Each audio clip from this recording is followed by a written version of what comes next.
भारत का एक ऐसा मंदिर जहां महिलाओं को इसलिए नहीं जाने दिया जाता है क्योंकि महिलाओं को पीरियड्स आते हैं।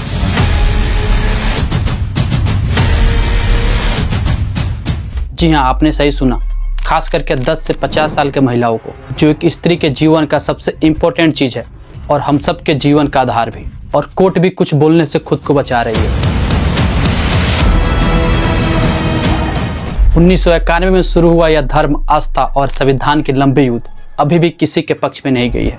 हालांकि मई 2026 में सुप्रीम कोर्ट ने भी 9 जजों के बेंच द्वारा 16 दिनों की लंबी बहस के बाद भी फाइनल डिसीजन नहीं सुना पाई है, बल्कि कोर्ट द्वारा अपने डिसीजन को रिजर्व कर दिया गया।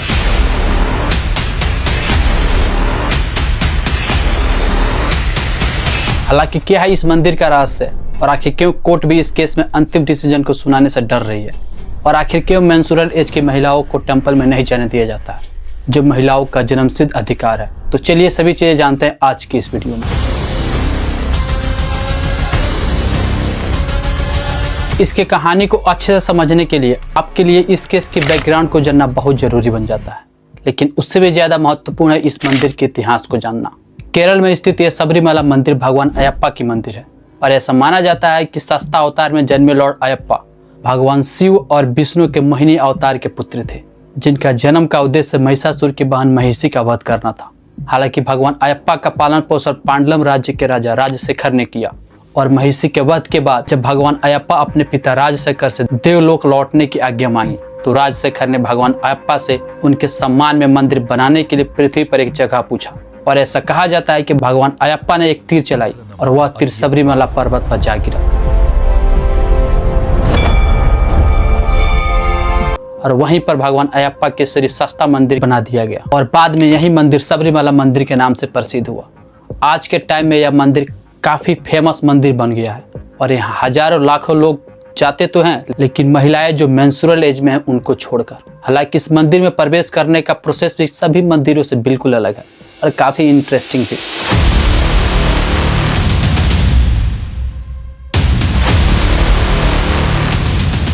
यह मंदिर पूजा करने के एक अनोखी धार्मिक प्रथाओं के लिए प्रसिद्ध है। मंदिर में दर्शन करने से पहले भक्त दुनिया के सभी मोहमाया को त्याग कर 41 दिनों के लिए तपस्या किए करते हैं और कठोर ब्रह्मचर्य को पालन करते हैं, क्योंकि भक्त भगवान अयप्पा को ब्रह्मचारी देवता मानते हैं, और ब्रह्मचर्य के रक्षा के लिए ही 10 से 50 वर्ष की महिलाओं को मंदिर में प्रवेश करने की प्रथागत रूप से मनाही है। कुछ मान्यताओं के अनुसार मंदिर का वातावरण उच्च सकारात्मक ऊर्जा वाला होता है, और मासिक चक्र के दौरान महिलाओं में निगेटिव ऊर्जा का प्रवाह होता है, जो मंदिर की ऊर्जा के विपरीत काम कर सकता है, और इसीलिए मंदिर में महिलाओं का जाना वर्जित है। 1969 से पहले महिलाओं का मंदिर में जाने पर कोई प्रतिबंध नहीं था।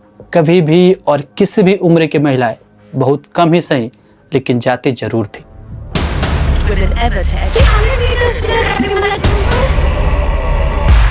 लेकिन 1969 के बाद पुराने रीति रिवाजों में बदलाव हुआ। तब से कुछ सीजन में महिलाओं को मंदिर में जाने पर प्रतिबंध लगा दिया गया, और बाद में पूरी तरह से रोक लगा दिया गया। लेकिन ऐसा नहीं कि महिलाएं हमेशा नहीं जा सकती थी। उनको इन 2 सीजन मंडलम मकरविलक्कू और विषु ऋतुओं के दौरान महिलाओं का मंदिर में जाना पूरी तरह बंद कर दिया जाता था। ये दोनों सीजन भी काफी इंटरेस्टिंग है। मंडलम मकरविलक्कू सीजन जो नवंबर से जनवरी तक चलता है, और भक्त द्वारा कठोर ब्रह्मचर्य की तपस्या करने वाली जो परंपरा है वो इसी सीजन के शुरुआत के 41 दिनों में ही होता है, और बाकी के दिनों में मंदिर में पूजा करने के बाद 20 जनवरी को यह मंदिर बंद कर दिया जाता है। फिर विषु सीजन जो अप्रैल में शुरू होता है, जो विशेष दर्शन विषु कनी यानी मेदम, जो केरल के पारंपरिक न्यू ईयर के अवसर पर खोला जाता है।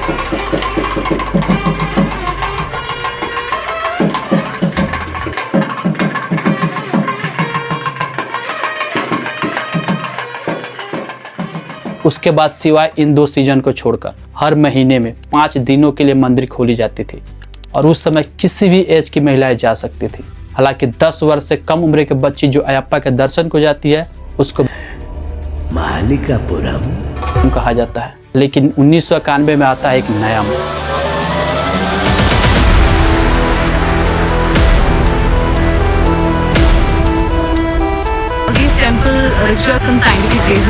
जब एस महेंद्रम बनाम त्रावणकोर केस में केरल के हाई कोर्ट ने 10 से 50 वर्ष के महिलाओं को मंदिर में पूरे साल के लिए जाने पर रोक लगा देती है।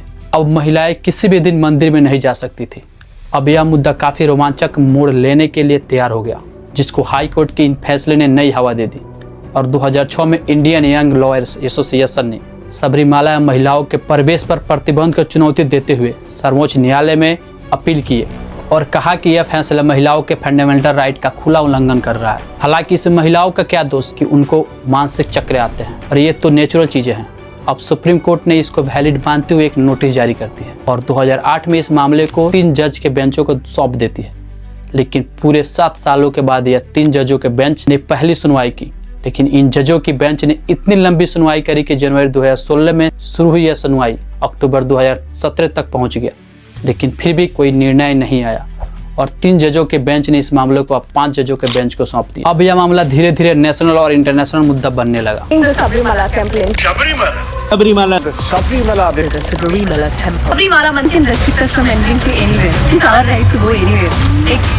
जहां देश और दुनिया के सभी लोग महिलाओं के अधिकार की बातें कर रहे थे, तो दूसरी तरफ यह मुद्दा महिलाओं का अधिकार छीनने की, और इसी वजह से नतीजा यह हुआ कि फाइनली इन 5 जजों की बेंच ने सितंबर 2018 को अपना फैसला सुनाया और 10 से 50 उम्र की महिलाओं को मंदिर में नो एंट्री को असंवैधानिक करार देती है और महिलाओं को मंदिर में प्रवेश की अनुमति दे दी। इसके बाद अंध भक्तों में एक अलग ही लेवल का आक्रोश फैल गया। सुप्रीम कोर्ट के इस फैसले के खिलाफ अलग अलग धार्मिक संस्थाओं ने 1 महीने में कुल 50 अपील कर डाली। लेकिन ऐसे में देखा जाए तो यह कोई धर्म, जाति या किसी उम्र की लड़ाई नहीं लग रही है, बल्कि एक सीधे तौर पर एक अंधभक्ति की लड़ाई है। इस पर आपका क्या कहना है नीचे कमेंट बॉक्स में जरूर लिखें, क्योंकि इनका मानना है कि लॉर्ड अयप्पा एक नैष्टिक ब्रह्मचारी थे। As we all know, Lord Ayyappa in Sabarimala is a Naistika brahmachari, and he has gone and taken refuge in the jungle shrine in order not to see any women of menstruating age. और कुछ पौराणिक ग्रंथों में महिलाओं को period के समय अशुद्ध माना जाता है और इसी वजह से महिलाओं को मंदिर में जाने से रोका जाता है। और यह सिर्फ अंधभक्तों का कहना है, इसका कोई सबूत नहीं है कि भगवान अयप्पा ने महिलाओं को अंदर आने से मना किया हो।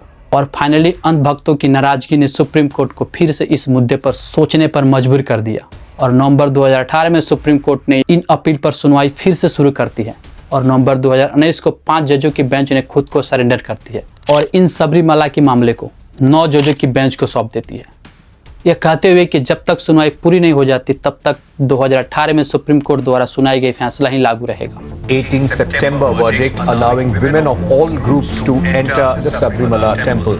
Seeking the view of this verdict allowing women of menstruating age in Kerala Sabrimala temple. Court ने सबरीमाला मंदिर में महिलाओं के प्रवेश न करने की परंपरा को असंवैधानिक करार दिया है। कोर्ट ने कहा कि सभी श्रद्धालुओं को मंदिर में जाने का अधिकार है, यानी महिलाएं मंदिर में जा सकेगी। और फाइनली कोर्ट ने मई 2026 में अपना फाइनल सुनवाई करती है और अंतिम निर्णय लेती है। लेकिन सुप्रीम कोर्ट का यह अंतिम निर्णय अभी तक रिजर्व ही रखा गया है, पब्लिक नहीं किया गया है।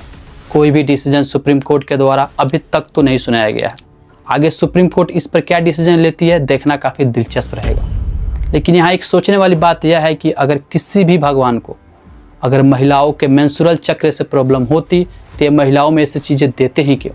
असल में बात यह नहीं है कि ग्रंथों में क्या लिखा है, बल्कि यह है कि हम बदलना ही नहीं चाहते हैं। हम अभी भी उसी अंधविश्वास को जकड़े हुए हैं जो आज से सैकड़ों साल पहले हुआ करती थी, due to lack of information. ऐसी बात नहीं है कि मैं लॉर्ड अयप्पा को नहीं मानता, मैं अयप्पा को मानता हूँ, पूजता हूँ और उस पर विश्वास भी करता हूँ। और इसी विश्वास से कह रहा हूँ कि लॉर्ड अयप्पा कभी भी नहीं सोचे होंगे कि उनके मंदिर में किसी महिला को आने से रोका जाए। लेकिन आज हम इतना एडवांस हो गए हैं, एक से एक एडवांस टेक्नोलॉजी आ गई है, फिर भी हम इन अंधभक्तों के अंधविश्वास को पकड़े हुए हैं, क्योंकि उतना ज़्यादा परेशान है हमारे देश के करप्ट नेताओं ने नहीं किया है जितना कि पुरानी उल्टी सीधी प्रथाओं ने और लोगों के अंधविश्वास ने किया है। इस पर आप क्या सोचते हैं कमेंट बॉक्स में ज़रूर बताएं। तो मिलते हैं अगले वीडियो में। और वीडियो अच्छी लगी हो तो चैनल को सब्सक्राइब करें और वीडियो को लाइक ज़रूर करें।